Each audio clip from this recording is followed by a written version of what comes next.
Alhamdulillah Rabbil Alamin wa bihi nasta'inu ala umuri dunya wad din. Salatu wassalamu ala asyrafil anbiya'i wal mursalin wa ala kulli sahbihi lawlaka ya nur nabiyyina Muhammadin sallallahu alaihi wasallam. Allahumma salli wa sallim ala sayyidina Muhammadin nurika syara' wa adadika al-jari wa jima'na fi kulli adwari wa ala alihi wa sahbihi ajma'in. Jamaah yang dimuliakan oleh Allah Subhanahu wa taala, alhamdulillah di hari ini kita bersama dikumpulkan oleh Allah Subhanahu wa taala dalam keadaan iman dan sehat. Semoga nikmat-nikmat yang Allah berikan di hari ini, kita berdoa semoga nikmat itu kita rasakan di esok harinya nanti. Amin. Allahumma amin. Jamaah yang dimuliakan oleh Allah, di hari ini juga Muhammad Nur Faiz Zaki genap berumur 7 tahun, dan insya Allah di hari ini ulang tahun milad dari Sahibul Hajat Ibu Ija Sulhijjah Sahibul Hajat dan Sahibul Bait. Dan insya Allah tentu kita semua yang hadir mendoakan Muhammad Nur Faiz ini menjadi anak yang soleh,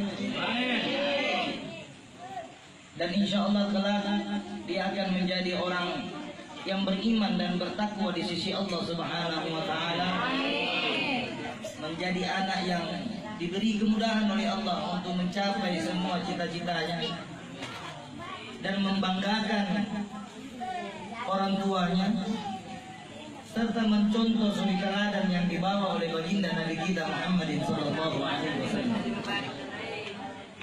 Kesempatan hari ini sangat luar biasa. Kenapa saya mengatakan sangat luar biasa? Karena tidak terasa lagi Ramadan yang kita cintai, Ramadan yang begitu berkah akan meninggalkan kita bersama. Pertanyaannya, sudah berapa banyakkah kita bermujahadah kepada Allah di akhir 24 Ramadan ini? Ini tanggal sudah 23, 24, kurang lebih 6 sampai 7 hari lagi. Di Majlis Syarif ada namanya doa haikal. Itu banyak sekali sebenarnya kita bisa petik-petik. Sekarang bagaimana saya bisa menahan lapar dengan haus yang kuat? Ada rahasianya Rasulullah SAW. Jika kalian berpuasa tidak mau terasa haus yang kekeringan, maka minumlah, ambillah air hangat lalu bacakan Bismillahirrahmanirrahim dan Alhamdulillah. Misalnya ini air hangat, saya coba. Bismillahirrahmanirrahim. Contoh, kalau sana kasih contoh nanti kita tidak tahu. Contoh, kita teguh Bismillahirrahmanirrahim, baru ucapkan Alhamdulillah 3 kali teguh saja. Insya Allah puasa yang kita mau lewati nanti ini tidak terasa haus. Ini contoh. Kebetulan di depanku bukan air hangat, di botol. Terus yang kedua di sini dijelaskan, siapa di bulan puasa dia berdoa detik-detik kering bibirnya.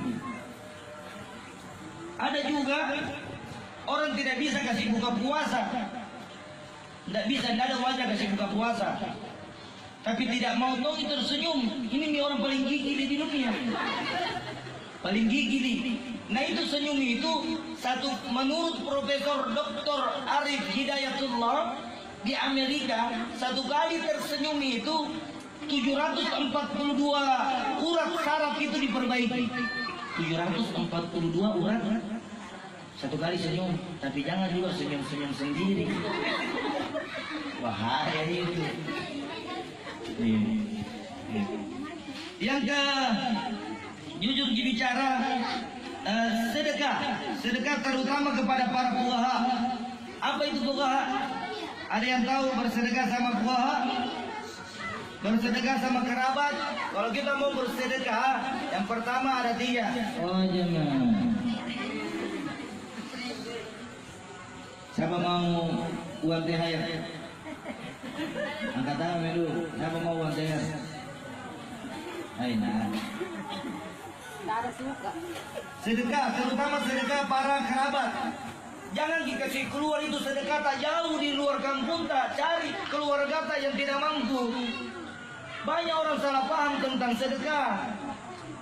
Kalau keluarga tak semua kaya-kaya, ini baru keluarkan itu sedekah di luar-luar sana. Ada orang bilang, zakat fitrahku saya bawa di Palestina. Kenapa jauh-jauh sekali kau bawa zakat fitrahmu di Palestina? Dan sementara di Makassar masih banyak orang yang tidak mampu.